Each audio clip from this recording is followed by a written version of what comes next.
Yeah. So let's get right into it. Match week 30. Um, the biggest game, kind of. Okay. Let's put it like this: the most hyped game of the season was this game, and safe to say it was very still. From a neutral's point of view, it was very boring. From an Arsenal or a Manchester City point of view, it was a game. Um, Manchester City nil, Arsenal nil. Arsenal are the first team to hold Manchester City to not scoring at the Etihad in 57 consecutive games. That streak was broken. 50, we're talking about dating back all the way to 2021 or something like that. I can't remember the exact date. But that's crazy the way you think about it. Like, that is crazy. And and just to put it out there, it kind of looked like both teams came to play. When I started, I said it kind of stale. It's like both teams respected each other and they were like, okay, we're not going to lose today. And Arsenal did it in their defending. City did it also in their defending, but they were not able to break down, um, you know, Arsenal and stuff like that. So tell me, what do you think of it? Do you think otherwise, or what do you think? I think it was the build up to the game was overhyped, and what we saw as football fans was very disappointing. We That's saw fair. what we saw on the pitch was not. We did not see two teams that going for a title. No, what we saw was two teams that respected and wanted to break each other down tactically. Mm, chess match. 100%. We saw the master versus his apprentice, and his apprentice is about to be a master. That's exactly what we saw. We saw a whole lot of respect in that pitch, and we needed entertainment. This is first versus second. Give us sign. But we didn't see that. But like I said, whatever we don't see, someone else sees it. So to us now, that's a good point. To City, they would have wanted better, but that's also a good point. But to Liverpool now, they're seeing space and Uh, ability to yeah. punish. And unfortunately, the people that are going to punish is going to be United next week. Yeah. We'll talk about Liverpool in a minute, but I just want to say something. Let's give credit to Arsenal defense. You can't like they held City to one shot on target at the Etihad. If you can tell me the last team to do that, I'll literally give you anything you want right now. Just tell me the last team to hold City to one shot on target at the Etihad. That's just credit to Arsenal's defense, and obviously I'm an Arsenal fan, and there's a little bit of bias in there. But like you could see that Saliba and Gabriel, if they are not the best centre back duo in the Premier League or even in the world right now, I don't know who is. Like, just tell me the best centre back pairing right now in the world.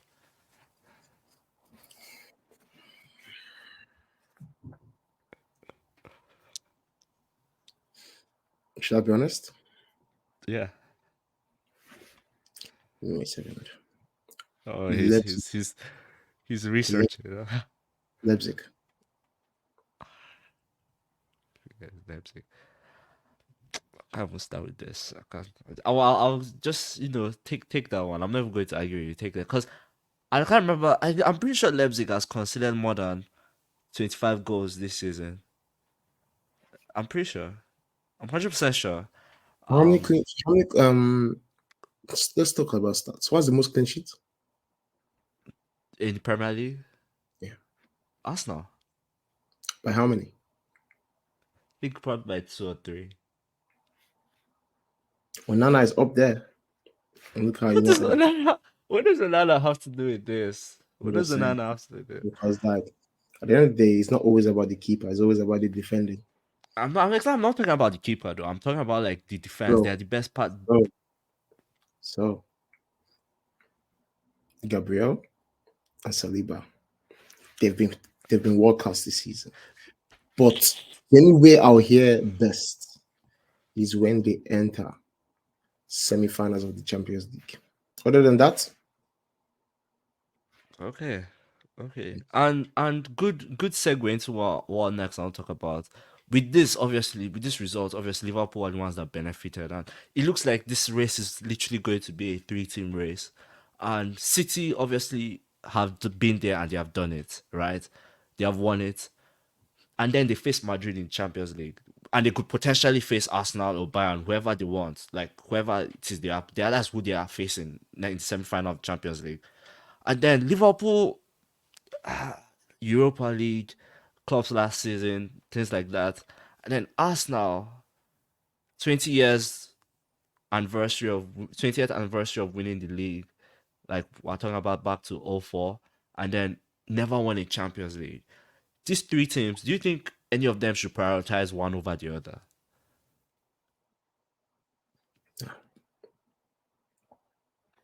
No, you have to go for everything.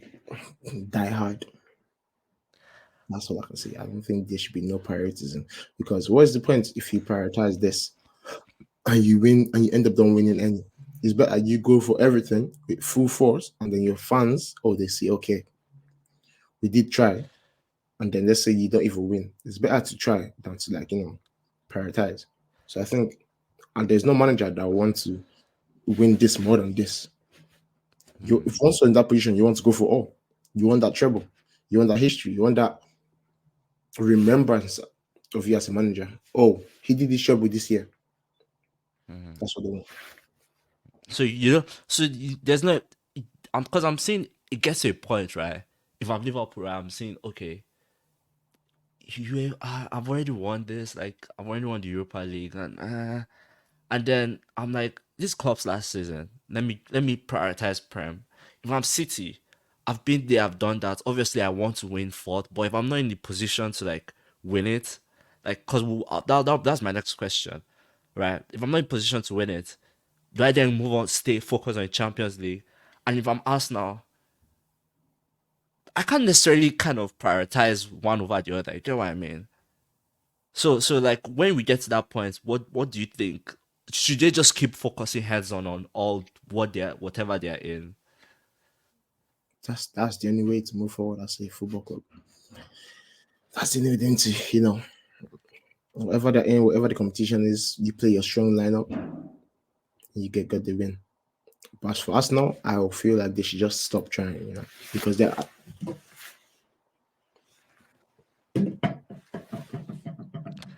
Okay, and I told you my next question, which obviously City are 3 points behind Liverpool, and if City start dropping points, when or do we ever count them out of this title race? Because obviously we want them to like keep going, but do we? Is there a point where like okay, City, like there's no point again. Just don't worry. Just face Champions League.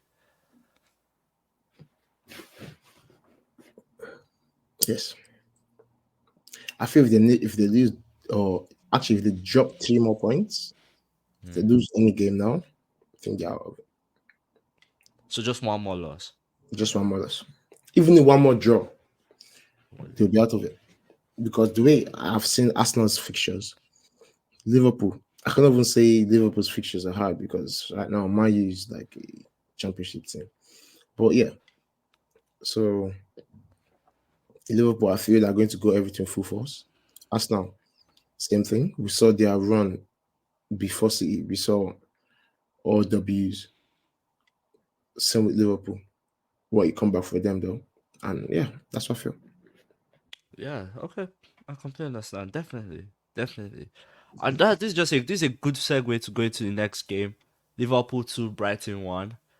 Um, Liverpool fell behind with an amazing goal by Well, come on, that finish was spot on. That was a spot on finish, And I have to give proper props to that. That was bad English. I have to give props to Alexis McAllister because he balled that midfield. Like if you watch that game, he was pulling all the strings left, like pulling all the strings. Like, and I feel like that front six of Endo, Soboslai, and McAllister with Salah, Nunes, and Diaz. I think they're starting to gel and you're starting to see how good they are becoming. And you see the freedom McAllister is having. Obviously, when he first came, he was playing the holding, so it was quite tough for him. But now that he's free with Endo coming in, that freedom, you start seeing it. He's playing all the passes. Him and Salah connecting with, and even that was his name, something Clark, right? Was it Clark? What's the Clark, fullback's name? Clark. Simmons. No, no, Or no. The one that came in for Alexander Arnold, Clark. Clark, right? Mhm. Whatever, I can't remember his name right now. But they are all gelling there, making passes. Nunes wasn't his best game though, but then he still had one or two bright spots. And then obviously Diaz just pops on when he needs to pop up. You know what I mean? And so you're just seeing how dangerous that whole front six is looking. Probably one of the most dangerous, probably the most dangerous front six right now. To be honest, debate for another day. But you know what I mean? It's just starting to gel. Yeah, the debate for another day. So it's just starting to gel, and again, this is like Liverpool have picked up the most points from losing position this season. So at this point, I think Opta, if I remember correctly, Opta has them the favourites now to win the league and stuff like that. Well, what do you take from that game? What do you take from that game?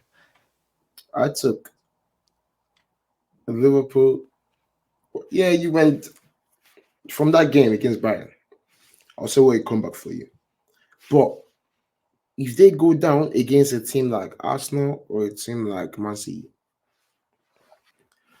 no coming back for you. What time they don't play them anymore? You don't So play them anymore. But then that's a lesson because there's that other teams that can also lock up on their day, just like the way Arsenal and Man City lock up on every other day. So if them going down early shouldn't be the priority of a team going for the title challenge. You lock up the defense first of all. The attack is the best form of defense, unless they counter attack. So I did that. Okay.